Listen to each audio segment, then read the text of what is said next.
The Torn Blazer, Part 1, the first day. The microphone was too tall for him, or maybe it wasn't the microphone, maybe it was the room. Garrett Mercer, 16 years old, broad-shouldered enough to pass for 19 on a good day, stood at the front of the school's main auditorium and looked for the first time in recent memory, small. His hands rested on either side of the podium. Not gripping it, just resting the way you hold on to something when you're not sure your legs will manage without it. Behind him, the auditorium held nearly 300 people, parents in rows, teachers along the walls, students in clusters near the back exit. Every one of them had gone quiet. His father was in the third row. Garrett was not looking at his father. He was looking at a woman near the back on the left side who was wearing a dark navy blazer with a visible line of stitching along the left shoulder seam.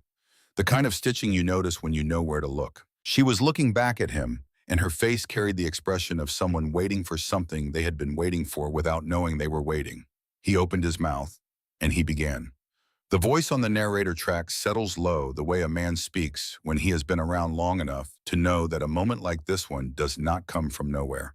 It is built from everything that came before it. Sometimes the building takes years. Sometimes it takes one morning in October and everything that follows. This is the story of that morning, a classroom on the north side of Chicago, a woman who showed up wearing a blazer she had no business wearing, not because it was too formal, not because it was out of style, but because of what was written on the inside of the collar in ink that had faded to the color of old rust, and a boy who tore it, and everything that happened after. It was the second week of October, and Chicago had already decided it was done pretending to be summer. By 7 in the morning, the temperature outside Westbrook High School was 41 degrees, and the wind coming off the lake had that particular quality, sharp and sideways, the kind that finds the gap between your collar and your scarf, no matter how well you've dressed. The elm trees along Ridgewood Avenue had surrendered most of their leaves, and what remained clung to the branches with the stubborn grip of things that knew they were losing but had not yet let go. Westbrook High sat at the intersection of Ridgewood and Carver Street, 3 stories of beige brick and institutional windows built in 1962 and renovated precisely once in 1987, when someone had the idea to add a second gymnasium that never quite got finished. The school served about 1,100 students, most of them from the neighborhoods immediately surrounding it, working families, some of them third-generation residents of the same 4-block radius. Others, newer arrivals still figuring out which grocery store had the best prices and which bus line actually ran on time. It was, by most measures, an ordinary public school. A football team that won about half its games. A theater program that punched above its weight. A cafeteria that smelled like industrial cheese and something indefinably sweet by 10 in the morning. And a front office that ran on coffee and the quiet heroism of administrative staff who had seen everything and were still somehow surprised by new things. Room 217 was on the second floor east wing, 24 desks in 4 rows of 6, a whiteboard more gray than white from years of inadequate cleaning. 3 windows looking out over the parking lot, and beyond it, an intersection where the traffic light had been stuck on a 45-second cycle for as long as anyone could remember. Room 217 was also, as of October 7th, the 4th classroom this year to require a replacement teacher. The previous 3 had lasted respectively 11 weeks, 6 weeks, and 4 days. The 4-day one had left a note taped inside the supply closet door. It said only, "God help whoever comes next." Catherine Harlow had not read the note. She arrived the previous Friday afternoon to set up her classroom, and she had not opened the supply closet. She had carried in 1 box of books, arranged her desk twice, rearranged it once, and then stood at the front of the empty room for a long moment looking at the 24 desks. She was 28 years old. She had grown up 40 minutes from here in a 2-bedroom house on the south side that her mother still lived in, above a dry cleaning shop that had been in the family downstairs for as long as Kate could remember. She had gotten her teaching credentials 2 years ago, spent 1 year at a middle school in Evanston that had been fine, good even, and then applied for this position at Westbrook because the posting said immediate need, and she had thought privately that she might be the kind of person who could handle immediate need. She was still working that out. Standing in the empty classroom that Friday afternoon, she had taken off her blazer and draped it over the back of her chair. Then she'd put it back on. Then she'd taken it off again and folded it carefully across the box of books. It was a dark navy blazer, structured at the shoulders, slightly faded at the cuffs. The lining was cream silk repaired along the left seam with thread that didn't quite match. On the inside of the collar, written in a hand that had belonged to someone who learned to write when penmanship still mattered, were 3 words. She didn't need to read them. She knew what they said. She put the blazer back on and went home. Monday morning, Kate arrived at 7:15, 45 minutes before the first bell. The parking lot was mostly empty, a few staff cars near the entrance. A custodian's truck parked sideways across two spaces near the loading dock. The wind hit her as she stepped out, and she pulled the blazer closed with one hand while gathering her bag with the other. She paused at the main entrance, brief enough that no one watching would have called it hesitation. Her right hand came up to the collar of the blazer the way a person touches something without meaning to, out of habit, out of reflex, out of some wordless form of reassurance. Then she pushed through the door and went inside. The hallways of Westbrook in the 45 minutes before first bell had their own electric, current voices and sneakers on linoleum, the bang of metal lockers, the social geometry of teenagers in motion. Kate had learned in her year at the middle school to read hallways, to notice who walked in the center and who kept to the edges, who moved loudly and who moved carefully, who looked up when someone passed and who had learned not to. She noted these things on the way to room 217 without quite realizing she was noting them. She set up her desk, wrote her name on the whiteboard, Ms. Harlow, and added in smaller letters underneath room 217. Period 3. She arranged her attendance register on the desk open to the right page. She checked the time, 7:44. 16 minutes. She went to the window and looked at the parking lot. The traffic light at the intersection changed from red to green. A single car passed through. She was still looking out when Dr. Sandra Briggs knocked twice on the open door and stepped inside. Sandra Briggs was 53 tall with the posture of someone who had either a military background or a very good chiropractor. She had been principal at Westbrook for 11 years, and 11 years had given her a particular kind of face, not hardened, but settled the face of a person who has processed a great many things and reached a reliable system for processing more. She closed the door behind her. The conversation lasted 7 minutes. Kate would replay it often in the weeks that followed, each time catching something she had missed before. What she caught on the first pass, Briggs stood near the door, hands clasped in front of her, and told Kate the truth. Not the official version. The actual truth delivered in a flat, careful voice. 3 teachers had left this class in 1 semester. The first submitted a formal complaint regarding student conduct and was transferred by mutual agreement. The second went on medical leave. The third, the 4-day one, simply hadn't come back after Thursday, which was a particular kind of message.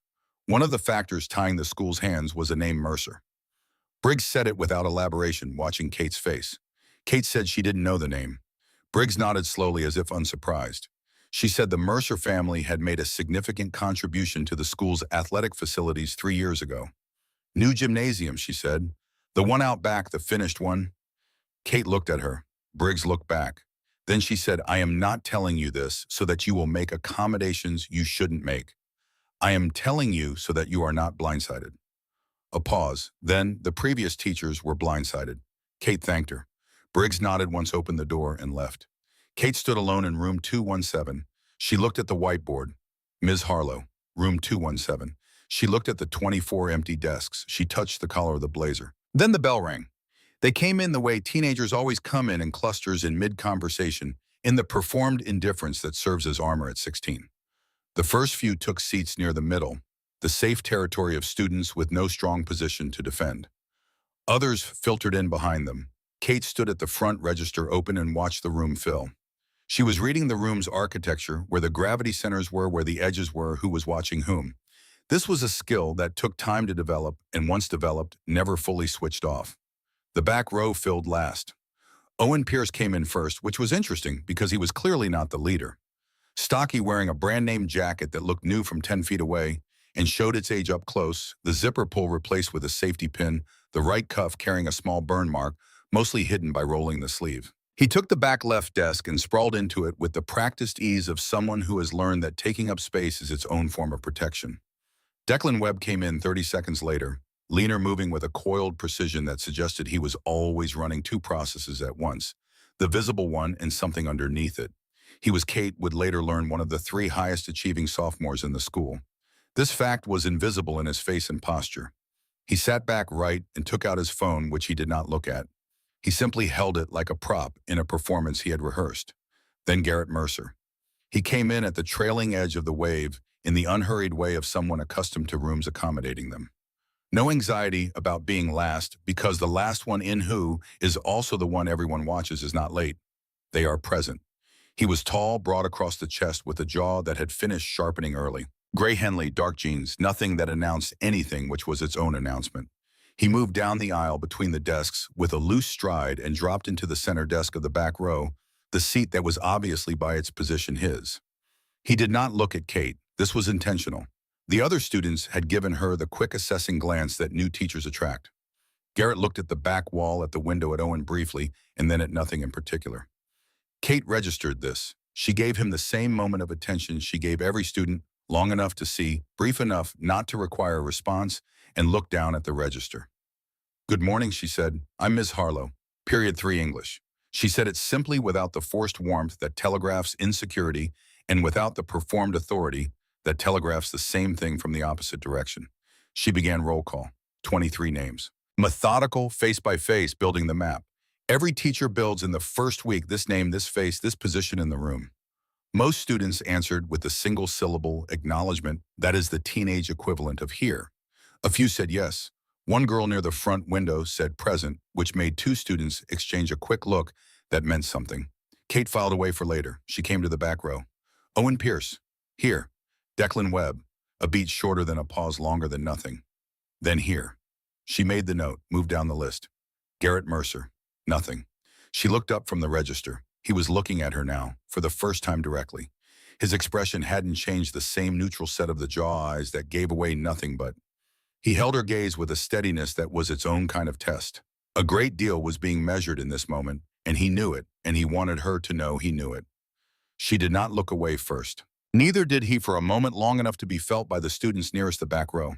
Then she said Garrett Mercer and marked the register. She moved on. The class had gone very quiet, the kind of quiet that forms when 24 people are watching something with collective attention, waiting to see what happens. What had happened was on the surface nothing, and in the room's shared understanding that nothing was significant.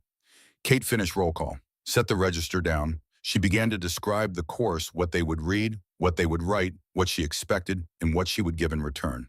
She spoke clearly at a pace that suggested she was not in a hurry, which is its own form of authority. The morning moved forward. Sometime during the second half of roll call, while Kate worked through the middle rows and her footsteps carried her slowly down the aisle, something shifted in the back. Owen adjusted in his seat.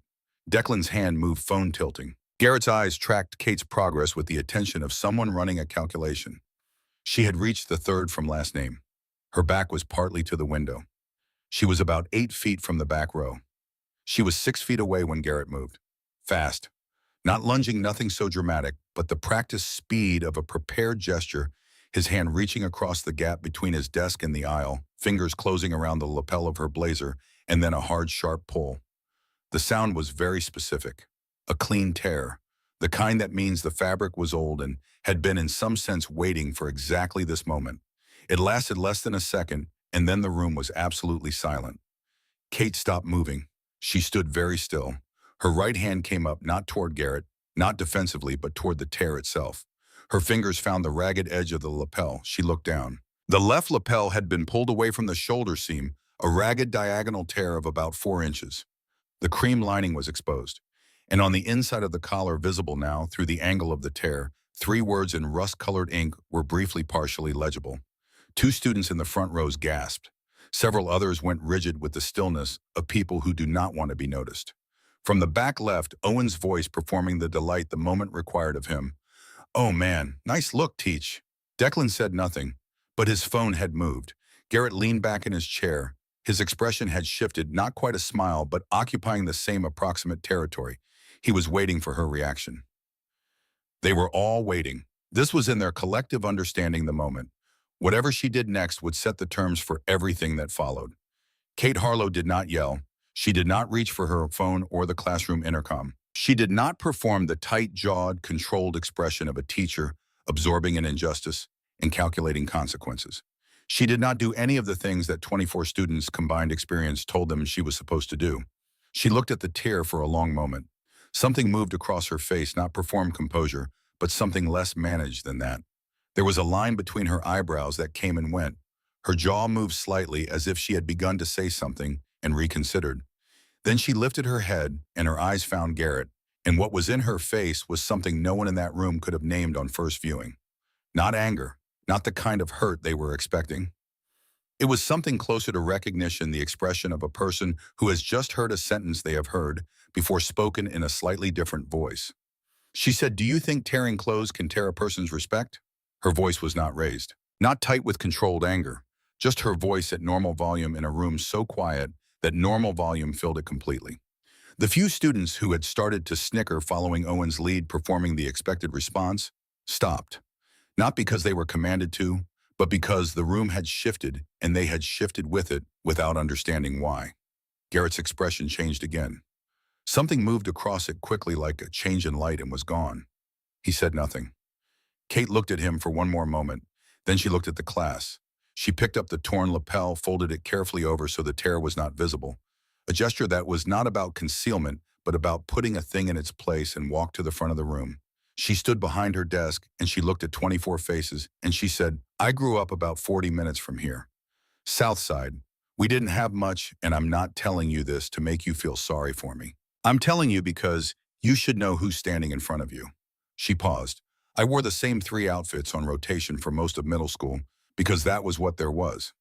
I did homework by the light that came under the door from the hallway because my mother worked nights and I didn't want to run up the electric bill. I came to school in clothes that weren't right for the weather because we couldn't always replace things when they wore out." She was not performing this. The room was understanding this collectively slowly, the way rooms understand things without anyone deciding to. There was no catch in her voice, no calculated vulnerability. She was reporting facts. "Kids in my class thought that was funny. Some of them let me know they thought it was funny. I'm not going to stand here and tell you that didn't hurt because it did, but I'll tell you something it didn't do." She looked directly at Garrett. "It didn't change who I was. It couldn't. Because the part of a person that is worth something, the part that's actually you, it doesn't live in what you're wearing. It doesn't live in what somebody else thinks of you. It lives here." She touched her chest briefly without theater. "And nobody tears that, no matter what they do to the outside." Garrett held her gaze for 3 seconds. Then he looked at his desk. It was a small movement. Most of the class missed it. But Kate saw it, and 1 or 2 students in the front row saw it, and what they saw was not defeat, it was something more complicated. A person encountering a wall they hadn't known was there. Kate continued talking about the course, what she expected, what she would give in return. Same level voice, same unhurried pace. When she finished, she asked if there were questions. There were no questions. The bell rang. After the students had gone, Kate stood at the front of the room, the blazer still on the lapel, still folded. She could hear the hallway noise of passing period through the walls, sneakers, voices, the closing of lockers. She reached up and touched the collar of the blazer. Through the torn lapel, she could see the inside seam, and just above it, those 3 words. She let her fingers rest there. Her father's name was Dennis. Dennis Allen Harlow. He had worked 31 years as a finishing carpenter, the kind of work that destroyed your hands and your knees but produced things that lasted. Built-in staircases that trim, work in houses that people moved into and spent their lives in without ever thinking about who had made the woodwork. He had been a reader. History, biography, the occasional novel, anything about how things worked or how people had made it through hard times. The kind of mind that retained things and the patience to sit with difficulty until it opened up. He had bought the blazer at a Goodwill on Halsted when Kate was 22, the year she started her education program. He had driven her there specifically. She needed something to wear for her observation placements, and he had gone through the rack with the same methodical attention he gave to wood grain and joinery, and he had held this one up and said, "This one, it'll last." He had paid $6. He had written his name on the inside of the collar with a fabric pen, not as a claim of ownership, but the way working people mark things that might get mixed up. Dennis Harlow. The ink had gone rust-colored over the years. He died 18 months after that, a Thursday afternoon in February, a heart attack that gave no warning. He was 59 years old in the middle of a staircase renovation in Lincoln Park, and the homeowner had found him. Kate had worn the blazer to his funeral. She had worn it to her first interview, her first day of teaching, and she was wearing it now with the lapel torn and folded and the inside of the collar visible in the gap. She straightened the blazer with both hands, picked up her register. She had a free period coming, then a department meeting, then the rest of the day. She went out into the hallway. The day moved through its ordinary hours. In the cafeteria at 11:40, Kate sat at the far end of the faculty table with coffee and her gradebook and watched the room without appearing to watch it. The cafeteria had its own internal geography, every school cafeteria does, with the loud tables in the center and the quieter ones at the edges. The territorial logic that shifts by year and by day, but always maintains its basic structure. Garrett's table was center left, 6 or 7 students around it. Owen was there working through his lunch with the focused efficiency of someone who had been hungry for a while. Declan was there too, eating slowly present, but operating on a separate frequency. Then a smaller table off to the right. 3 students, one of them sitting with his back to most of the room. He was eating a lunch that Kate could see from 15 feet away, 2 slices of plain white bread and a water bottle. She watched him for a moment. He was eating quickly with a practiced speed, his shoulders drawn slightly inward, not hunched, but reduced the posture of someone who has learned to occupy as little space as possible. She looked at her own lunch, then back at him. Then she looked away. She made a note in the margin of her gradebook. Not his name, she didn't know it yet. Just a small mark that meant remember this. At 3:20, after the last bell had cleared the building, Kate sat at her desk in room 217. Her phone showed one new email. She opened it. From Dr. Briggs. 3 sentences. The first, I hope your first day was manageable. The second, you should know that the Mercer situation is something we are navigating carefully at the institutional level. The third, I want to meet with you tomorrow morning before first period. 7 o'clock. She read it twice. Set her phone down. Through the window, the parking lot was emptying. The traffic lights cycled through its 45-second rhythm. Red, green, red again. A group of students crossed at the intersection without waiting for the green, moving in the loose diagonal of teenagers who are off school property and can reclaim the geometry of their own movement. One of them was Garrett Mercer. He walked with the same unhurried stride from the classroom, hands in his jacket pockets, looking at something in the middle distance that wasn't anything specific. He said something to the person beside him, and the other person laughed. Kate watched until he reached the corner and turned and was gone. She stayed in the classroom another few minutes. Then she went to the whiteboard and wrote under her name, Wednesday, bring your copy of the syllabus.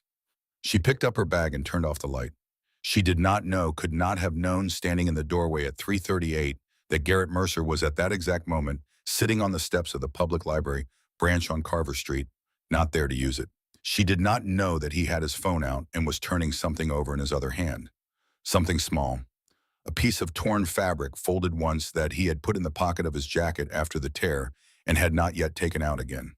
She did not know that he looked at it for a moment in the gray afternoon light, that he started to set it on the step beside him and then picked it up again and put it back in his pocket. She did not know any of this. She drove home on the Kennedy Expressway in the gray October light, the blazer folded on the passenger seat, the repairs she needed to make waiting in the days ahead. She took the exit toward the south side. She drove home. Part 2. The War Beneath the Surface. Tuesday began the way days begin when something has already shifted, but nobody has named it yet, with the ordinary machinery of morning, the hallways and the lockers and the fluorescent lights doing their work, and underneath all of it, a current that had not been there the week before. Kate arrived at 7:03. The meeting with Briggs was at 7, and she had been awake since 5. She had spent those 2 hours making coffee. She didn't finish rereading the email 3 times and deciding that whatever was going to happen in that office was going to happen, and there was no preparation for it that made more sense than simply showing up. She showed up. Briggs' office had absorbed a great many difficult conversations over 11 years and given nothing back. Functional furniture, a filing cabinet along one wall, a window looking over the side parking lot, and beyond it, the athletic fields, and beyond those, the new gymnasium, the finished one standing slightly apart from the main building in its red brick newness, with the dedication plaque near the entrance that Kate had not yet read closely. Briggs was already at her desk. She gestured at the chair across from her without preamble. Kate sat. What followed was not a reprimand. Briggs spoke in the same flat, careful register she had used Monday, the voice of someone who has learned to separate the report from the feeling, to deliver information without interpretation and let the listener do what they will with it. She said, I want to make sure you understand the full picture. Not because I think you handled yesterday incorrectly, because I want you to have accurate information. She said Harold Mercer gave this school $480,000 3 years ago. The gymnasium. He gave it with conditions, as these gifts generally come with conditions. And one of those conditions was ongoing involvement with the school's administration, which means in practice that he has a line of communication to this office that other parents do not have. She looked at Kate evenly. She said, I am not telling you this so that you will make accommodations. I am telling you so that you know what you are working inside of. Kate said, "What happened to the three teachers before me?" Briggs was quiet for a moment. Then, the first filed a formal complaint against Garrett and three other students. The outcome was a mediated meeting, a written acknowledgement from Garrett, and a transfer for the teacher at her request, and I will not pretend that a request was made without pressure. She said the second left on medical leave. I don't know what happened specifically. I know she came back from a weekend in November and submitted the leave forms on Monday morning. She said the third returned his key card. That was the entirety of the transition. Kate said, "And you want me to be the fourth?" It was not quite a question. Briggs looked at her steadily. She said, "I want you to be the first one who isn't. But I need you to understand what that means. It means you cannot give Garrett Mercer the reaction he is designed to produce. Not anger, not visible distress, not accommodation. And anything that happens in that classroom needs to be conducted knowing that there is a version of events being written on the other side that will differ from yours." She said, "Document everything. Daily, time incident, witnesses if any, not in the school system, in your own records." Kate said, "Have you done this for every teacher who's come into that room?" Briggs held her gaze for a moment. She said, "I'm doing it now." She stood, which meant the meeting was over. At the door without turning. "The blazer, is it repairable?" Kate said. "I don't know yet." Briggs nodded once and opened the door. Room 217, period 3. They came in the same way they always would, in clusters, carrying the social weather of whatever had happened between the first bell and this room. Kate was at her desk when they arrived. Attendance register opened the day's work on the board. She watched the back row fill. Owen first, then Declan, phone in hand. Then Garrett, unhurried, settling into the center desk with the ease of prior claim. He was looking at her from the moment he came through the door. Not the calculated avoidance of Monday. This was its opposite, a direct and deliberate attention that said, "I am watching to see what you do with yesterday." Kate began the lesson. She was teaching the opening chapters of a book about a man who builds something with his hands over years, something that outlasts him. She had chosen it because the writing was precise and unadorned, and because the story was about the cost of making something that lasts, and she believed that was worth the time. She had prepared for open resistance, for the collective performance that teenagers deploy when they have decided to deny a teacher the basic minimum of engagement, the studied vacancy, the conspicuous distraction, the refusal to follow. What she got was subtler and in its way more precise. Garrett did not disrupt the lesson. He did not take out his phone, did not talk to Owen, did not perform obvious boredom. He simply was not present in the way the lesson required. He looked toward the board without following. When she asked questions of the class, students from the front rows answered, and the back row existed in a state that was neither refusal nor engagement, and was neither of these things on purpose. The social pressure had a direction and a source, and it was operating below the threshold of what could be documented or addressed directly, which was precisely the point. She taught the lesson anyway. She called on people by name, moved through the room, asked questions that required thinking rather than retrieval. She asked Declan Webb about the main character's motivation, and Declan, who had been running his parallel interior calculation, looked up, paused for a beat longer than comfortable, and gave an answer that was perceptive and exactly right. Kate said, "Yes, exactly that." And she meant it. Declan looked at his desk, but something in his posture shifted almost invisibly in the 2 seconds after she said it. Garrett watched this exchange. His expression did not change. Dismissal that Tuesday cleared the room in the usual way, and Kate was at her desk recording her notes when she heard the door and looked up. Declan Webb was standing just inside it. Not Owen's kind of imposing, not Garrett's kind of deliberate. He stood with his hands in his pockets and his weight slightly back, the posture of someone ready to retreat if the atmosphere required it. Kate said, "Come in." He came in far enough that the door swung mostly closed behind him. He looked at the whiteboard, the window, the floor, and then at her, the sequence of someone working up to something. She waited. She had learned over 2 years of teaching that in this specific situation, student appearing after class, something to say the single most useful skill was not asking the right question. It was not asking any question. It was simply waiting and letting the silence be comfortable enough to step into.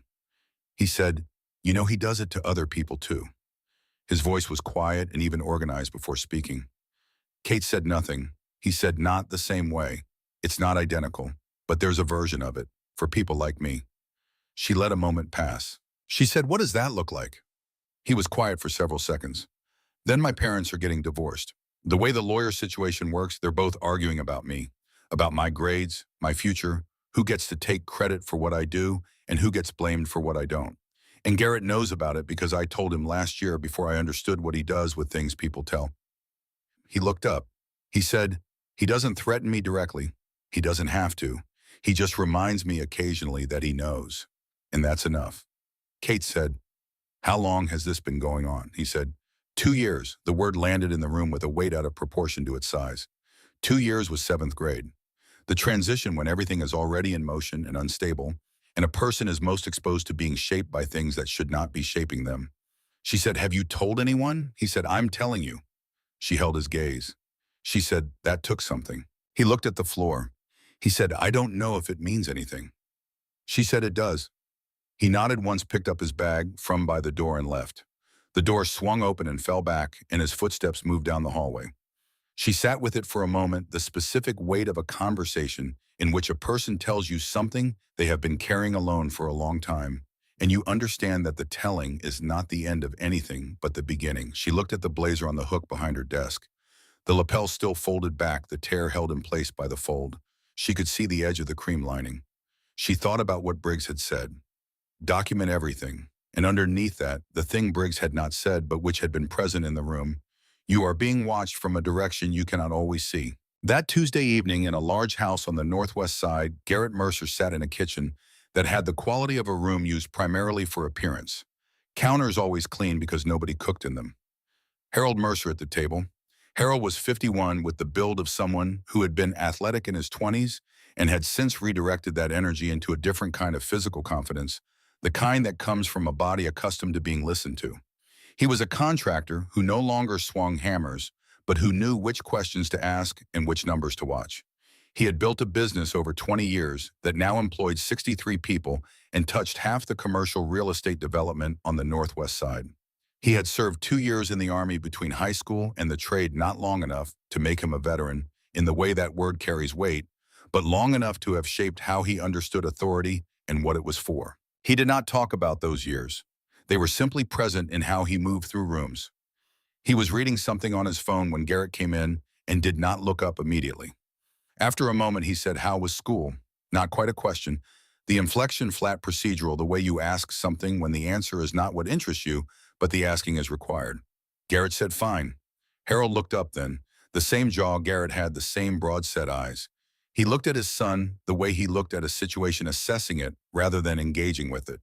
He said, I heard about the new teacher. Garrett said nothing. His father said, from what I understand, she's still there. Still, the word was not neutral, and both of them understood it wasn't. Garrett said, it's been 2 days. His father looked at him for another moment, then back at his phone. He said 3 of the last ones didn't make it past a month. The first one lasted 11 weeks because she tried to make it official. You know what happened? Garrett said, she got transferred. His father said she got transferred. Because the process works the way it works, and the people who run it have certain relationships and certain interests.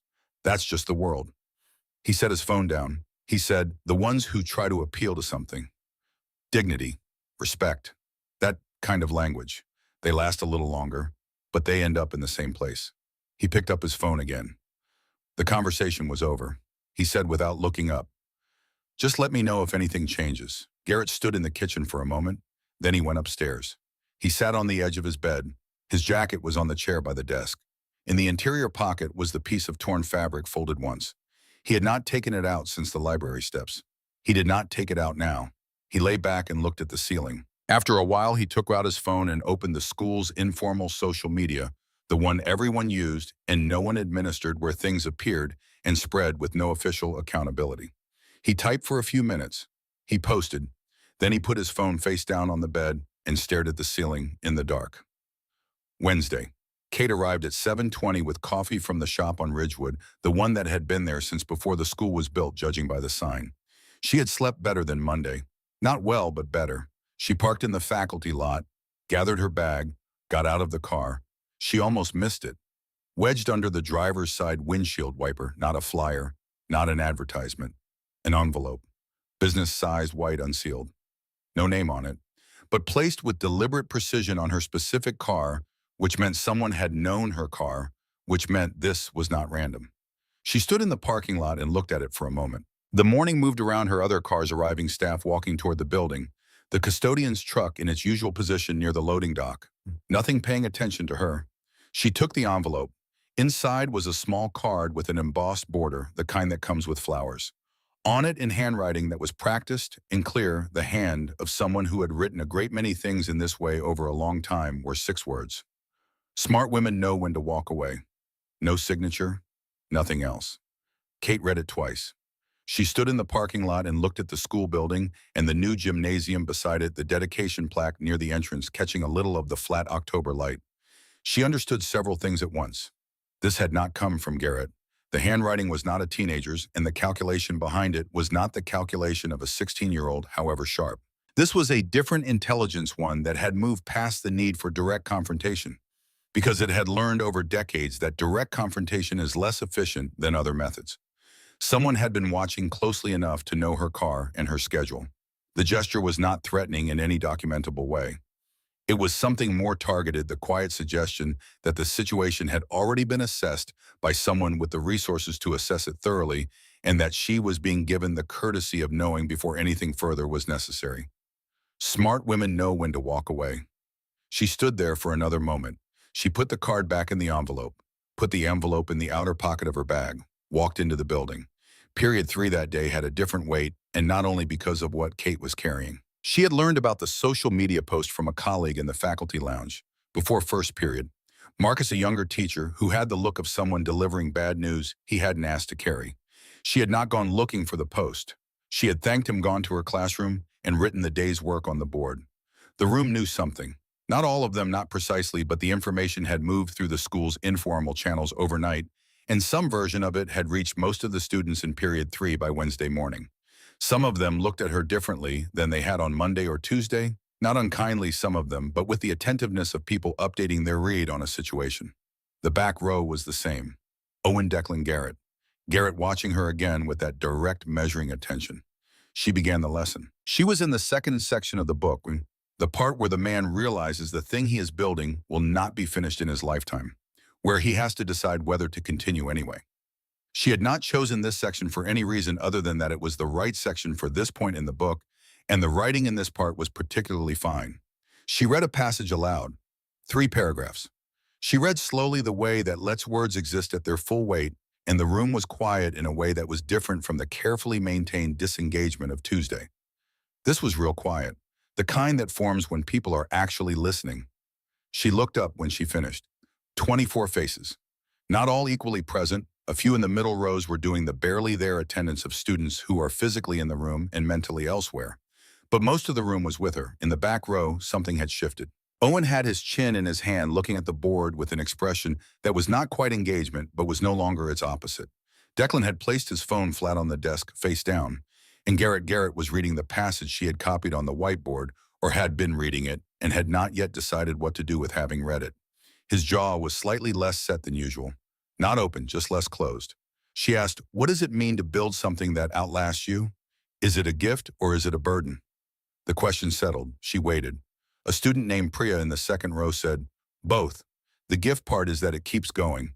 The burden is that you don't get to see where it goes." Kate said, "Say more about that." Priya did. Then a student named Kevin from the third row added something about whether it changed the building if the person knew from the start they wouldn't finish. A real back and forth developed, not orchestrated, not organized, but genuine. The kind of discussion that happens in classrooms when the material touches something the room is actually thinking about. She let it run. She shaped its edges without directing its center. The bell rang at a moment when 3 students were mid-thought, and 2 of them finished their thoughts anyway, the way people do when they are inside something, and the external signal hasn't reached them yet. Kate said, "We'll pick this up Friday." Students gathered their things. The room moved toward its exits. In the back row, Owen was already up, Declan gathering his notebook. Garrett was still in his seat. He was looking at the whiteboard. At the passage she had written there. His jacket was on the back of his chair, and he hadn't reached for it. His expression was the most undefended she had seen, it not soft exactly, but with something temporarily removed, some specific hardness out of place. She looked at him for a moment. Then she turned to her desk and began gathering her own things, because the right action here was to let him have the room for whatever was moving through him, to not make him aware of being seen, which would require him to put it all back. She heard the chair move, his jacket, footsteps. At the door he paused. She did not look up. He left. 2 hours later, during her free period in the faculty lounge, Marcus appeared in the doorway again. His face said everything before he did. She said, "What happened?" He said, "Dr. Briggs wants you. A formal complaint has been filed." She said to come now. Kate closed her notebook. She said, "Against whom?" Marcus said, "Against you." She said, "What is it?" He said, "Aggressive physical contact with a student, named witnesses." It was filed through the district's parent advocacy office, not through the school. It went directly to the district. She understood immediately why it bypassed the school. Going to the district bypassed Sandra Briggs, whose 11 years might have given her institutional leverage to slow or redirect a complaint through internal channels. The district was a different mechanism entirely. She also understood something else: for a complaint to have already reached the district's parent advocacy office by Wednesday afternoon, it had to have been initiated days earlier. The process, the form, the documentation, the contact with the advocacy office took time. The complaint had been prepared before today, possibly before Tuesday. The social media post, the envelope under the windshield wiper, and the formal complaint through the district were not three separate things. They were a sequence, timed and coordinated and executed with the patience of someone who had done something like this before and understood exactly how institutional mechanisms worked. She stood, picked up her notebook, and went to Briggs' office. The atmosphere in Briggs' office had changed. The earlier meetings had had the quality of a briefing. This was different. Briggs was standing beside her desk rather than behind it, the posture of someone who has just been handed a situation they could not prevent. She said, "Sit down." Kate sat. Briggs said, "A complaint has been filed with the district's parent advocacy office alleging that during the incident on Monday morning, you physically grabbed and shook a student aggressively. The named student is Garrett Mercer. There is one named witness, another student in the class." She paused. She said, "The complaint was filed by Harold Mercer. I received notification from the district office 1 hour ago.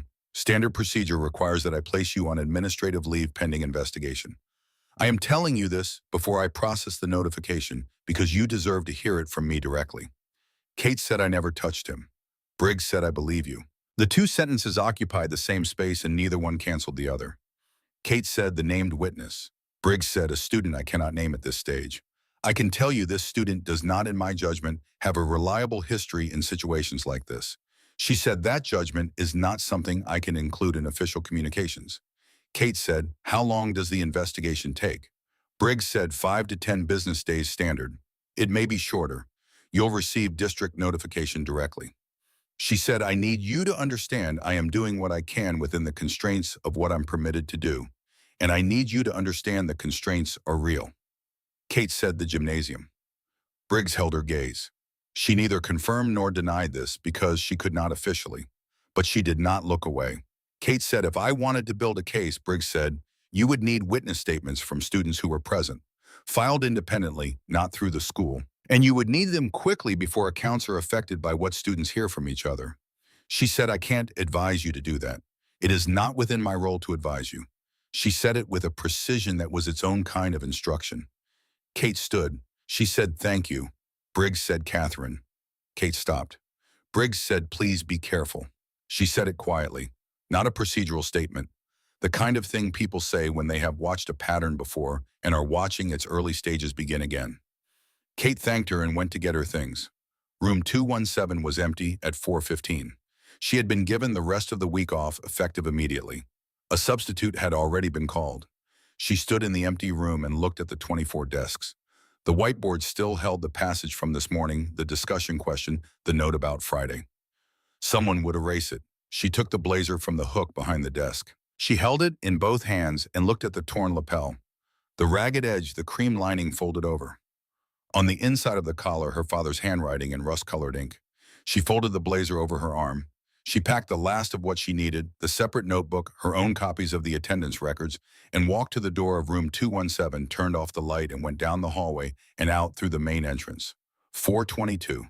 The sky a uniform gray that had darkened since morning, not threatening rain, but foreclosing the possibility of anything better. The elm trees on Ridgewood perfectly still. She got in her car. She sat there with the engine running, the heater beginning to work. The blazer folded across the passenger seat. She thought about a Tuesday evening in March when she was 12, when the landlord below had raised the rent with 2 weeks' notice, and her mother had sat at the kitchen table for a long time after Kate was supposed to be in bed, and her father had come home at 11 at night, and there had been a conversation she'd heard through the floor. She couldn't make out all the words, but she had heard her father's voice steady, unhurried, the same voice he used for everything, saying something about what you do when the system isn't designed to help you. How you work inside it and around it, and you don't pretend it is different from what it is, but you don't let it tell you who you are. She pulled out of the parking lot. She drove north on Ridgewood toward the Kennedy and merged into the early evening traffic heading south toward home. She missed the first exit, not by accident. She saw it and did not take it. She missed the second, the third. She drove because the driving was the only forward motion available to her at this moment, and motion was what was required, not thought, not planning, not the discipline of sitting still with something unbearable and waiting for it to become bearable. She drove for 40 minutes, the blazer on the passenger seat. At some point, she noticed this without knowing when her right hand had moved from the gear shift to rest on top of it.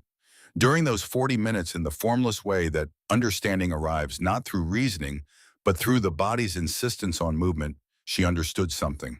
Harold Mercer had sent the card because in his experience, the choice had already been made by this point, not consciously, not in any single moment, but through the cumulative weight of everything that had happened. The three teachers before her had reached this point and found the cost of continuing greater than the cost of going. He was not wrong that the choice was real. He was wrong about who had the capacity to make it. She understood something else too. Garrett Mercer was 16 years old, and he had grown up in a house where the only language for power was the language his father used.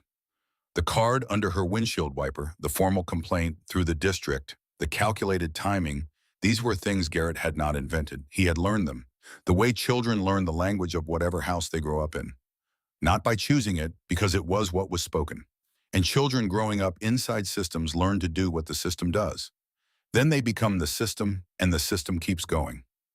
She knew what it looked like when a person had been formed by something they hadn't chosen. She knew that understanding this did not excuse what the person did with it, but it mattered. It mattered to what was possible. She merged back onto the expressway heading south. The fourth exit came. She took it. She drove the last 3 blocks to her apartment and parked and carried the blazer inside with both hands, the way you carry something carefully. She sat at the kitchen table. She took out her notebook and she began to write dates times the exact wording of the card, the sequence of events from Monday through this afternoon. Declan's conversation, specific and detailed. Everything Briggs had said and implied, the social media post as described to her, the formal complaint and its mechanism and its timing. She wrote for an hour. When she finished, she looked at what she had built, the architecture of what had actually happened as opposed to the version currently moving through the district's mechanisms. She could do nothing with it tonight. The process had its own timeline, but it was there. She closed the notebook. She got the small sewing kit from the bathroom cabinet, her mother's gift, with good needles in thread in 40 colors, including a dark navy that was close but not quite right. She sat back down and picked up the blazer. She began to sew. The repair would not be invisible. The thread was a shade off, and her work was careful but not the work of a professional tailor. But the lapel would hold, the tear would be closed. You would see where it had been if you knew where to look. She worked slowly the way her father had taught her to approach anything worth doing correctly. You cannot rush the stitch, he had said, holding her hands when she was 8 and trying to repair a torn book bag. You do the stitch you're doing, the next one takes care of itself. She worked until the lapel was back in its place. She set the blazer down and looked at it. The line of stitching ran along the seam, slightly imperfect, slightly dark against the navy wool. She did not hide it. She left it exactly as it was. She folded the blazer over the back of the kitchen chair. She went to bed. She did not know what Declan Webb was doing at that moment. She did not know he had been sitting at his own desk, listening to his parents argue by text message on the shared family plan, and that at some point he had put his phone face down and picked up a different device and opened the school's recording application, the one used for oral presentations, and pressed record. She did not know he had kept it recording for a very long time. She did not know what it captured or from whom or in what circumstances. She did not know that Owen Pierce had spent 40 minutes sitting at a bus stop on Carver Street, not waiting for a bus, thinking about a particular thing that had happened every day for the past week and a half, and what it meant that someone had done it without saying a word about it. She slept. In the morning, the blazer was on the back of the chair with its repaired lapel and its imperfect stitching and its rust-colored ink on the inside of the collar. and the day had not yet become what it was going to become. It was still just morning. Part 3, the day they knelt Thursday morning arrived the way mornings arrive when what they carry has not yet been named. Kate woke at 5:47 without an alarm. She lay still and listened to the building, the radiator beginning its work. The creak of the unit above her, the distant sound of Ridgewood Avenue starting its traffic. The city coming back to itself. She was on administrative leave. The word administrative was doing a great deal of work in that phrase, organizing something that had nothing administrative about it into the language of procedure, making it sound like something that happened to rosters and schedules rather than to people. She got up, made coffee, read back through what she had recorded in the notebook the night before. The dates, the times, the exact words of every conversation that mattered. Briggs on Monday morning. The card under the windshield wiper. Declan in the doorway of room 217, hands in pockets, wait back. Briggs again on Wednesday, I believe you. She closed the notebook. The blazer was on the back of the kitchen chair where she had left it after the repair. She picked it up and held it in both hands in the early light, checking her work. The lapel sat flat against the front of the jacket. The line of stitching, visible along the shoulder seam if you knew where to look. Dark navy thread on dark navy wool, not invisible, not hidden. There, she hung it on the hook by the front door where she put things she intended to wear. She was finishing her second cup of coffee when her phone rang. The number was unfamiliar. She let it ring twice, then answered. The voice was young and slightly formal in the way that people are formal when they have rehearsed the opening of a conversation. It said, "Ms. Harlow, this is Owen Pierce. I'm a student in your Period 3 class." She said, "I know who you are, Owen." A beat. "Then I need to tell you something. Not on the phone. Can we meet somewhere that isn't the school?" The coffee shop on Ridgewood was open and nearly empty at 9:15 on a Thursday morning. The woman behind the counter looked up when Kate came in and did not comment on the fact that it was a school day. Kate ordered coffee and took the table near the window, looking out over Ridgewood and the elm trees, which had given up their last leaves and stood in their November state, the bare architecture of branch and limb that had been hidden all summer, now showing plainly. Owen Pierce came in 7 minutes later. He wore the same jacket he always wore, the safety pin on the zipper, the burn mark on the cuff. He scanned the room before he looked at Kate, the automatic threat assessment of someone who has learned to check exits. Then he saw her, came over and sat down across from her without taking off the jacket. He put both hands flat on the table. He said, "The witness in the complaint. The one who said you grabbed Garrett." Kate waited. He said, "His name is Kyle Tanner. He's in our class, third row center. Garrett told him what to say before the complaint was filed." "I know because I was there when he told him. In the hallway outside the gym Tuesday afternoon. I heard it." He looked at his hands, then at her. He said, "Kyle's not a bad guy. He's just Garrett has a way of making things feel like there's no option. Like the cost of not doing what he asks is already priced in. You know what it is, and it's high enough that you find a way to tell yourself the thing you're doing isn't that bad." He said, "I know that way. I've used that way." Kate said, "Why are you telling me this?" He looked at her. His face up close was younger than it appeared from across a classroom. The performance he maintained in room 217, the sprawled ease, the territorial confidence required something, and without it, he looked exactly the age he was. He said, "Because you put food on my desk every day for a week and a half, and you never said anything about it. You never even looked at me when you did it. You just put it there."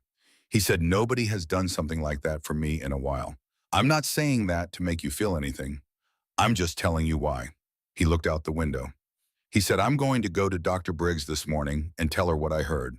I've already decided. I just thought you should know first because you're not in the building, and the thing is going to happen without you there. You deserve to know someone was going." Kate looked at him. She thought about the cafeteria, the boy at the small table with the white bread and the water bottle, and the small mark she had made in the margin of her gradebook.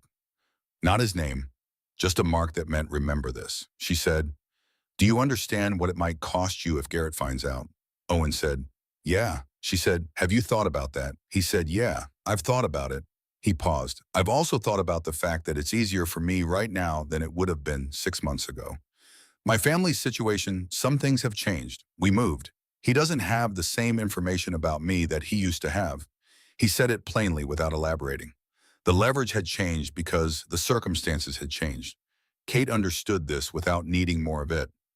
She said, "Thank you, Owen." He said, "Don't thank me yet. I don't know how it goes." She said, "It matters that you're going, regardless of how it goes." He looked out the window for a moment. He said my mom would say something about doing the right thing even when it's hard. He paused. She says a lot of things. He stood, zipped his jacket, and said, I'm going to the school now. He crossed Ridgewood at the light and walked north, his hands in his pockets. Kate watched him until he turned at the corner and was gone. She held her coffee cup in both hands and looked at the bare elm trees across the street against the gray Chicago sky. She thought about something her father had said once at the kitchen table when she was 15 or 16, in the middle of some difficulty, whose specifics were now lost to her while the conversation remained. He had said most people want to do the right thing. They just need someone to show them the door. Most people will walk through a door that's been opened. They just won't open it themselves. She had not fully understood it at the time. The call from Briggs came at 2:34. Kate was at her kitchen table reading when her phone rang. Briggs said, I have had a conversation this morning with a student in your Period 3 class. I am not going to use his name on the phone. You know who I am referring to. Kate said, I do. Briggs said, his account materially contradicts the statement provided by the named witness in the formal complaint. It also provides specific detail about how that statement was solicited and by whom. She paused. She said, I have also received within the past hour an audio file submitted through the school's online inquiry portal. It came from a student email address. I am not going to characterize its contents until I have reviewed it fully, but it appears to be directly relevant to the matter. Kate said, an audio file. Briggs said, submitted by a student whose identity I can determine from the email address. I believe you can determine it also, Declan. The phone placed face down on the desk. The recording application he had opened the night Kate was put on leave. 48 hours of gathering in the house that had split into two residences while his parents argued by text message, and he kept his recorder running. She said, what happens now? Briggs said, I am submitting a formal response to the district inquiry office today. The response will include the student's statement I received this morning and a summary of the audio file. I am recommending that the administrative leave be suspended pending reevaluation of the complaint's basis. She said, in plain language, I am asking them to reinstate you. Kate said, how long will that take? Briggs said, I have called the inquiry officer directly. She is aware that this is time sensitive. In my experience, when a formal complaint is materially challenged within the first week, the district moves faster than its stated timeline. A pause. Briggs said, there is something else I want to tell you. I am telling you now on the phone rather than in person because I think it is something you will need time to decide how you feel about before we speak face to face. Kate was quiet. Briggs said, when Harold Mercer filed his complaint, I was aware that it contained fabricated elements. I have been in this building for 11 years. I know the students in that class. I know what happened on Monday morning, and I know what did not happen. When the complaint came through, I was not surprised by its content. She said I chose not to intervene at the point of the complaint. I made the decision to allow the process to move forward as filed with the leave in place rather than immediately challenging it at the institutional level. Kate said, why? Briggs said, because I have challenged Harold Mercer twice before in matters involving his son, and on both occasions, the challenge was absorbed without changing the outcome for the teacher. The first teacher was transferred regardless of my recommendation. The second teacher's leave was extended on unrelated grounds. She said, in both cases, I intervened early and visibly, and the intervention became a target. She said I made a different calculation this time. I waited to see whether the situation would generate its own correction, whether students in the class would provide the basis for a challenge that came from inside the process rather than from me alone. A challenge from inside is harder to absorb. She said, I recognize that this calculation used you as its instrument without your knowledge or consent. I am telling you this because you deserve to know it, and because you are owed an honest account of the decisions made around you. Silence on the line. Briggs said, Ms. Harlow. Kate said, I'm here. She said, I'm deciding how I feel about it. Briggs said, that is fair. Kate said, you were right that it generated its own correction. And you may have been right that an early intervention from you alone wouldn't have held. She said I also sat on administrative leave for 2 days, knowing I had done nothing wrong. Briggs said yes. Kate said both of those things are true. Briggs said yes, they are. The radiator in Kate's apartment ticked and settled. Kate said, is there going to be a meeting with the parents? Briggs said, there is a community meeting scheduled for Friday evening. It was scheduled before this week as a general quarterly meeting. Given what has happened, it will be something other than that. Harold Mercer will be there. I expect this will not be a small event. She said, I think you should be there as well. I cannot require you to attend while you are technically still on leave. I am telling you what I think. Kate said, I'll be there. Briggs said, good. She said, one more thing. Garrett Mercer will be there. His father requires his presence at these meetings. He has brought Garrett since ninth grade. She said I tell you this not to prepare you for anything specific. I tell you because you should know all the facts before you walk into a room. She said goodnight. Kate set the phone down. She sat in the kitchen in the gray late afternoon light and thought about Sandra Briggs in her office with its window overlooking the finished gymnasium, making a calculation about the difference between an intervention that gets absorbed and one that sticks about the cost borne by the person at the center while the calculation runs. She thought about whether she agreed with what Briggs had done, whether she would have made the same choice from a different position with different accumulated knowledge about how this particular system worked. She thought she might have. She was not certain. She did not try to resolve the uncertainty. She let it be what it was. She called her mother. The call lasted 40 minutes and covered many things, none of which were the formal complaint or the administrative leave. She made dinner. At 9 o'clock, she looked at the blazer on the hook by the front door. She took it down, folded it over the back of the kitchen chair where the light was good. She ran her thumb along the line of stitching. The lapel was solid. It would hold. She thought tomorrow. Friday. The district notification arrived by email at 7:18 in the morning. 4 sentences. The administrative leave was suspended effective immediately. She was cleared to return to her duties. The inquiry would continue in revised form, further communication within 3 to 5 business days. She read it 3 times, sat with it. The relief was real. It arrived alongside something else, a combination of exhaustion and clarity, and the particular quality that comes after 2 days of being forcibly still when you are not built for stillness. She was cleared to return. She went to Westbrook. The school day moved through its Friday hours with the usual low-current restlessness of students who are already partly gone, a building doing its last work of the week. Kate walked in through the main entrance at 8:02 and went directly to room 217. She did not stop at the front office or the faculty lounge. She turned on the light and set her bag down and stood at the front of the room in the quiet before the first bell. The whiteboard had been erased. She picked up a marker and wrote Ms. Harlow. And below that, welcome back. She was wearing the blazer, the repaired one, the visible stitching. She had not deliberated over this. She had taken it from the hook by the door, the way you take something when the question of whether to take it has already been answered. Period 3 came at 8:15. The room recognized the change in the way rooms recognize changes, not in any single face, but in the collective adjustment of 24 people processing the fact that the person at the front was the person who was supposed to be there. She stood behind her desk and let them settle. Owen Pierce was sitting differently than usual. Not the sprawl upright, jacket on hands flat on the desk. The posture of someone who has done something difficult and is sitting with the weight of having done it. He looked at her directly when she came in. He did not look away. Declan Webb was in his precise stillness, phone face down on the desk. He looked at her for a moment and then at the whiteboard, and there was something in the set of his jaw that was different from the coiled two things at once quality she had come to know. More settled, more direct. Garrett Mercer was looking at the blazer, not at her face, at the shoulder seam where the line of stitching ran against the navy wool. He looked at it for several seconds without moving. Then he looked up and met her eyes. She looked at him the way she looked at everyone, long enough to register, brief enough not to require a response. Then she looked down at the register and began roll call. The lesson was the final section of the book. The part where the thing built for a lifetime is finished not by the man who began it, but by the people who inherited the project, and the obligation and the understanding that some things are worth continuing regardless of who gets to see the end. She read the last pages aloud, slowly. The prose was unadorned and said what it meant without explaining what it meant, which was the quality she valued most in writing and most hoped to teach. When she finished, she closed the book. She said, "That's the end. We'll spend the last 10 minutes on a written response. What does the ending mean to you? Not in terms of themes or literary analysis. What does it mean to you specifically today, having read it?" She handed out paper. The class wrote. Owen wrote for the full 10 minutes without stopping, his pen moving steadily, covering the page in dense and careful lines. Declan wrote for 3 minutes, stopped, crossed out the first line, and wrote something else, then wrote steadily for the remaining 7. Garrett took the paper. He held the pen. He looked at the window for a long time. Then he wrote 3 sentences.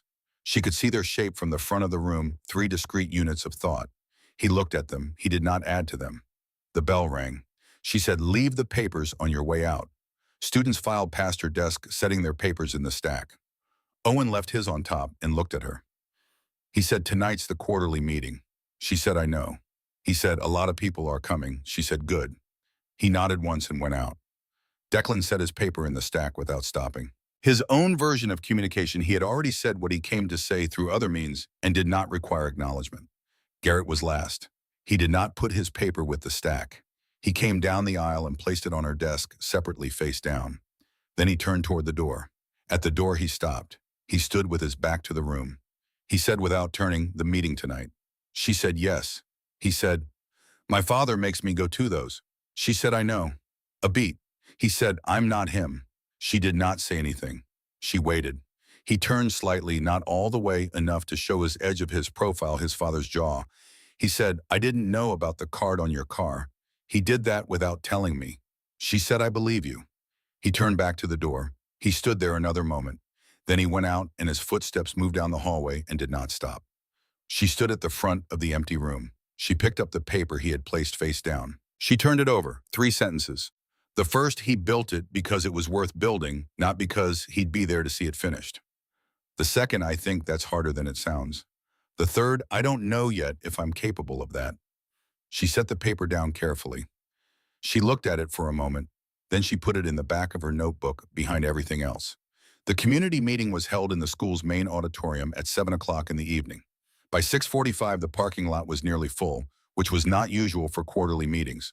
Word had moved through the community's channels over the past week, and what had moved was sufficient to bring out a room. Kate arrived at 6:52. She wore the blazer. The auditorium had the atmosphere of a civic room filling with people who have come for different reasons and have not yet discovered which reason will shape the evening. Parents in rows, teachers along one side, students in clusters near the back. Dr. Briggs at the front near the podium, managing the internal and external simultaneously. Harold Mercer was in the third row. Kate recognized him from the shape she had assembled in her mind over the past week, a man who occupied a room not loudly, but with a settled certainty about where the center of gravity was. Hands on his knees, posture straight, eyes moving through the room with the measuring attention of someone who has arrived to an event he intends to shape. Garrett was beside him. 1 seat of distance, which in the geometry of family seating is its own statement. He was looking at the stage. He saw Kate come in. His eyes moved to the blazer to the shoulder seam, then back to the stage. The meeting opened with the ordinary procedural items that precede extraordinary one's attendance. Previous minutes budget update. Briggs conducted these with her usual efficiency. The room moved through them with the impatience of people who had not come for budget updates. Then Briggs set aside her papers and looked at the room. She said, I want to speak directly to the matter that has brought many of you here this evening. There has been an incident in this school over the past 2 weeks involving a new teacher students in a sophomore class and a formal complaint filed with the district. I am going to give you an accurate account of what happened because I believe the community is owed an accurate account. She spoke for 11 minutes. Kate listened to a version of events she had lived from the inside but had not yet heard from the outside. Briggs was precise. She named what had happened without dramatizing it. She named the complaint its basis and what student testimony had established about that basis. She did not name students by name. She did not name Harold Mercer by name. She did not have to. The room was very quiet.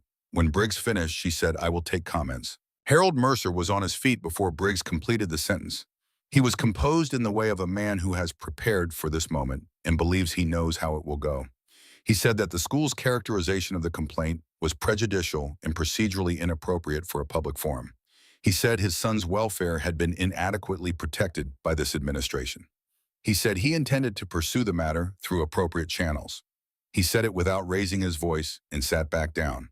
The room held the quality of people watching something come to a specific point, waiting for the moment that will tell them which way the current is moving. 3 parents spoke in sequence. Each said something about accountability and the school's obligation to its students. The first was careful, the second more direct, the third direct enough that Briggs gently redirected the conversation. Then a student stood up. Students did not usually stand at quarterly community meetings. The fact of one doing so created a specific stillness, not silence exactly, but the change that happens when something unexpected occurs that is clearly not accidental. It was Garrett. He was on his feet before his father had registered what was happening. Harold Mercer turned to look at his son with an expression that cycled through surprise assessment and calculation in approximately 2 seconds. Garrett did not look at his father. He was looking at the front of the room, looking at Kate. He said, I want to say something. Briggs, to her credit, did not hesitate. She said, go ahead. Garrett's voice in the auditorium had a different quality than in room 217. Not louder, the acoustics carried it at the same volume. But without the classroom's arena quality, without the back row and the performance of authority, it was simply a 16-year-old's voice, less finished than it appeared from a distance. He said, on Monday, October 7th, I tore a piece off Ms. Harlow's blazer. I did it on purpose. I did it because I thought it would be funny and because I thought it would make her quit. He said she didn't quit. He said I also told someone what to say in the complaint. The complaint that said she grabbed me. She didn't. I set that up. I'm telling you that because it needs to be on the record. What actually happened? He said, I've been doing things like this to teachers in that class for 2 years. 3 teachers left because of what I did. I told myself different things about why that was okay. I told myself they weren't good enough, or they couldn't handle it, or it was their problem for not being prepared. He said, Ms. Harlow told me something on that first day. She told me that tearing clothes can't tear a person's respect. That respect lives inside a person, and you can't reach it from the outside, no matter what you do to them. He said, I've been thinking about that for 2 weeks. The auditorium was completely still. Nearly 300 people, and no sound at all. He said, I want to say something specific. He looked at Kate directly. His voice dropped slightly, not from loss of nerve, but from the change in register that happens when a thing moves from public address to personal. He said, the blazer, the one I tore. I could tell when I tore it, I could tell it was old and had been repaired before, and that there was something written on the inside. I didn't know what it said, but I could tell it wasn't just a jacket. I could tell it was the kind of thing that meant something. He said I did it anyway. He said, I went home that day and I still had the piece I tore off. I've had it since then. I kept it. I don't know exactly why. Maybe because throwing it away would have made it more final. I kept not looking up what was written inside and then looking it up and then not. It took me about a week to finally search the name. He said I found an obituary. It said the name was Dennis Harlow. It said he was a finishing carpenter. It said he had a daughter who became a teacher. It said he died on a Thursday in February on a job in Lincoln Park. He was 59 years old. He said, I'm sorry about your father, Ms. Harlow. I'm sorry I did what I did to something that belonged to him. He sat down. The room remained still for a moment that was long enough to be felt as a moment. Then it moved, not loudly, not dramatically, but in the way that rooms move when something has happened in them that has changed what the room is. Harold Mercer's face had been held still throughout his son's statement in the way that things are held still against a force. Kate watched him look at Garrett after Garrett sat down. The look lasted several seconds. She could not read it clearly from across the room. It was too complex, carrying too many things at once. But it was not the look of a man whose situation had remained unchanged. Something in it was working, arriving somewhere it had not been. Garrett was not looking at his father. He was looking at the stage, his jaw set in the way she knew, his hands on his knees, the same posture she had imagined when she first understood who he was and what this week would require of both of them. The meeting concluded at 8:47. The remaining business was conducted in a room through which a current had passed and was still passing. Kate stood near the auditorium exit as people filtered out. Several parents stopped to speak to her briefly, and she responded to each with a directness that acknowledged them without performing gratitude for the event itself. A colleague from the English department came and stood beside her and said simply, "Good." That was the entirety of it. Dr. Briggs passed her on the way out. She did not stop. She looked at Kate once, directly, the look of someone who is not done having a conversation but understands it has moved past the point where words are the primary instrument. Then she kept walking. Owen was near the back of the auditorium with 2 other students. He caught Kate's eye across the room and gave her a brief, complete nod, the nod of someone who has done what they said they would do and has verified that it mattered. Declan stood at the far end of a row, already zipping his jacket. He was looking across the room at Garrett. He looked for a moment, then looked away. Whatever passed between them in that moment was between them and did not require witnessing. Garrett was near the main exit, not quite out. His father had left ahead of him, Kate had noticed, had walked out before the meeting fully closed, which was its own statement. Garrett stood with his jacket on and his hands in his pockets, not looking at anything specific. Kate walked toward the exit. When she reached him, she stopped. He looked at her. She said, "What you did in there." He said, "It needed to happen." She said, "Yes, it did." She paused. "I need to ask you something." He said, "Okay." She said, "The piece of fabric. Do you still have it?" He looked at her for a moment. Then he reached into the interior pocket of his jacket and took out something small and folded and held it out to her. She took it, held it in her palm. The piece of the blazer's lapel, the navy wool with the frayed edge where the tear had been, small and light. The thing he had carried since Monday, October 7th. She looked at it. She said, "Thank you for this." He looked at the floor. He said, "I wrote you something." He reached into the same pocket and took out a piece of paper. Not the paper from period 3, something else smaller folded twice. He held it out. She took it. She said, "I'll read it." He nodded. She said, "Garrett." He looked up. She said, "You're not him." What you did in there, that's not something he would have said. Something moved in his face across it quickly and then was still. He said, "I know." He said, "I'm trying to figure out what that means." She said, "That's exactly the right place to be." He went out. The parking lot at 9:05 was cold in the way that October becomes November overnight. The temperature that arrives without announcement and establishes itself as the new condition. The elm trees along Ridgewood were perfectly still in the windless evening. The traffic light at the intersection cycled through its 45-second rhythm, red-green the pause between. Kate sat in her car with the engine running and the heater working, the piece of blazer in her left hand, the folded paper in her right. She unfolded the paper. The handwriting she recognized, the slightly compressed script of someone who had learned to write under circumstances that did not favor expansion. The same three-sentence quality as the paper he had left on her desk that morning, but different in its plainness. The absence of the frame of an assignment. It said, "I kept this. I don't know why. I'm sorry." Below that in smaller letters as if added after I found out who he was. He sounded like a good man. She read it twice. She folded it once and held it in her palm alongside the piece of fabric. The material and the reckoning. The scrap of navy wool with its frayed edge and the folded paper with its 11 words. And in those two small things, the weight of an entire 2 weeks and something that extended much further back than 2 weeks back to a Tuesday in February. A job in Lincoln Park, a staircase that had been finished by someone else, and a blazer purchased for $6 at a Goodwill on Halsted that was supposed to last. "It'll last," her father had said. She opened the collar of the blazer and looked at the inside. Dennis Harlow. The rust-colored ink faded to the color of old letters in the careful hand of a man who marked things because he understood that things got mixed up, that the world was careless, and that a person had to be deliberate about keeping track of what was theirs. She put the piece of fabric into the interior pocket of the blazer against the lining. She put the folded paper beside it. She held the blazer's collar closed in her right hand for a moment. Not grieving, or not only that. Something else present alongside the grief, something that had the full weight of loss, but was no longer only loss.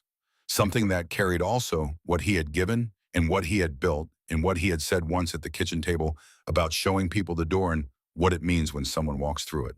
She let go of the collar, put the car in gear. She went north on Ridgewood to the Kennedy and merged into the Friday night southbound traffic. The city glowed on both sides of the expressway, the orange and white grid of Chicago at night, a city that had been building itself for 150 years and was still building, carrying forward the thing that had been started before anyone present was born. The first exit came. She saw it and let it pass, not the drive past 3 times of Wednesday.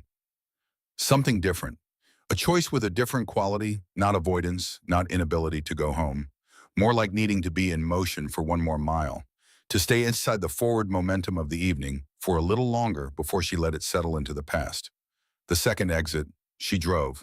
The third, she drove with both hands on the wheel and the heater running and the lights of the city doing their work around her, the million small continuations that the city has made of the things building toward the morning that was coming indifferent to what the day before contained, open to whatever the next day might be made to hold. The fourth exit appeared. She checked the mirror. She put on the signal. She took it. The familiar streets of the South Side received her the way they always had, not changed, not different, just present. Waiting in the way that the places belonging to us wait when we have been away long enough that coming back carries meaning. The dry cleaning shop on her mother's block was dark at this hour, the sign off, but the second floor window was lit, the living room a rectangle of warm yellow against the dark brick. She parked, sat for a moment, got out of the car. She went up the stairs and knocked, and her mother came to the door and said her name, the way mothers say names when they are relieved and will not say they were relieved, and Kate went inside and the door closed behind her. The blazer was over her arm, the way you carry something you have decided to keep carrying. Outside, the traffic light 2 blocks away ran its cycle in the dark. Red, green, the pause between. Red again. The city doing its work, the buildings and the streets, and the lives running inside them. The structures built by people who were gone now, but whose work remained, whose names were written on the inside of things in ink that faded but did not disappear. The quiet insistence of all the things that had been made to last. The light changed. Green, and then the pause, and then green again.